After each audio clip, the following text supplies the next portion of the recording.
Most people can name the moment, the project where work they built ended with someone else's name on it. Kevin can name his. Kevin and Christine worked on the same project for 6 weeks. Kevin did the analysis. Christine joined the last 2 weeks, organized the slides, and ran the presentation. By the next quarter review, the project had Christine's name on it. Not because she claimed it, because the institution had no other name attached to the outcome. Kevin wasn't passed over. He was never part of the conversation. This is the mechanism nobody explains, and it operates in every company at every level every single quarter. Here is how the signal architecture actually works, and the exact move you need to make before someone else fills the space you're leaving empty. Office politics is the distance between the documented rulebook and how decisions actually move inside a company. The documented system says, do good work, get recognized. The actual system says, get your work into the decision-maker's narrative, or it doesn't exist. The first layer most people never see is timing, and it costs more careers than bad managers ever do. Most employees treat the institutional calendar as background noise, raise cycles, planning seasons, performance calibrations. These are the dates HR sends. They are also the windows when every career decision in the organization actually gets made.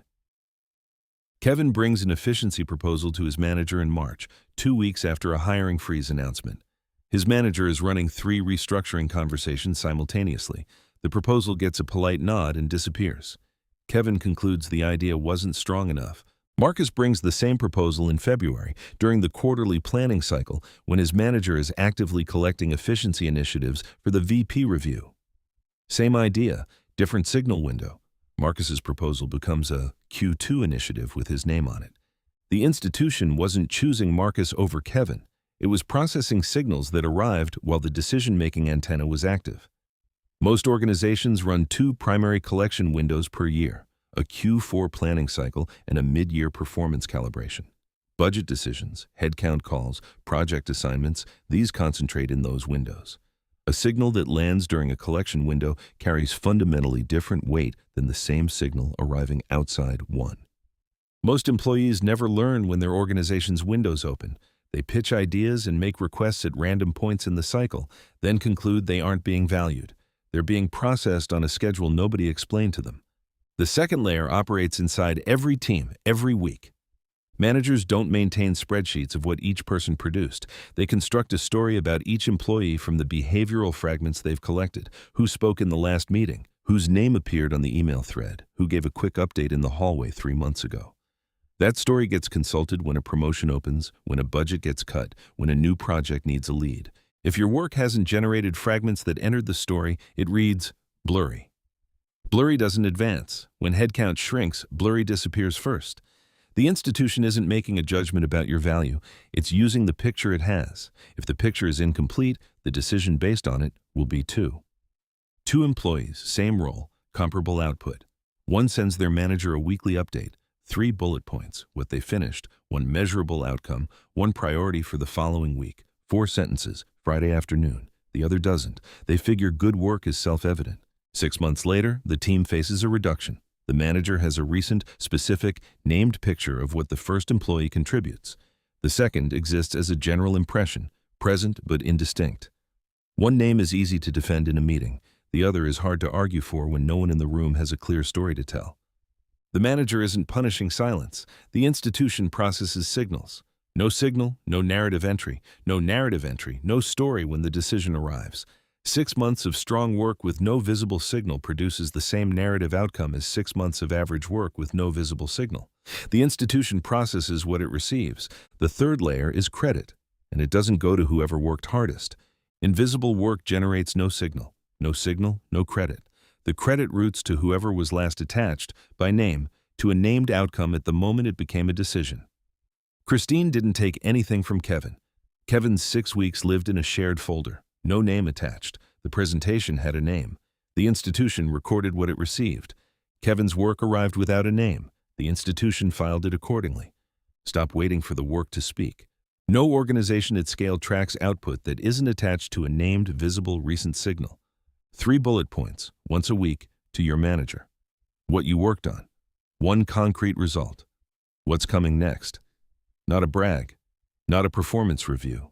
a fragment that enters the narrative before someone else's fragment occupies the space instead. Kevin tried this for the first time on a Friday afternoon. 3 lines. What he finished, one number, what was next. He sent it in 4 minutes. Within 3 months, his manager had a specific named picture of what Kevin produced, recent enough to cite in a meeting.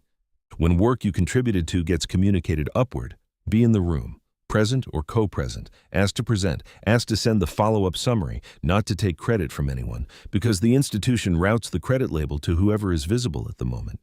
The outcome gets named. If you aren't attached to the signal at the moment the work becomes a named outcome, you are not in the story.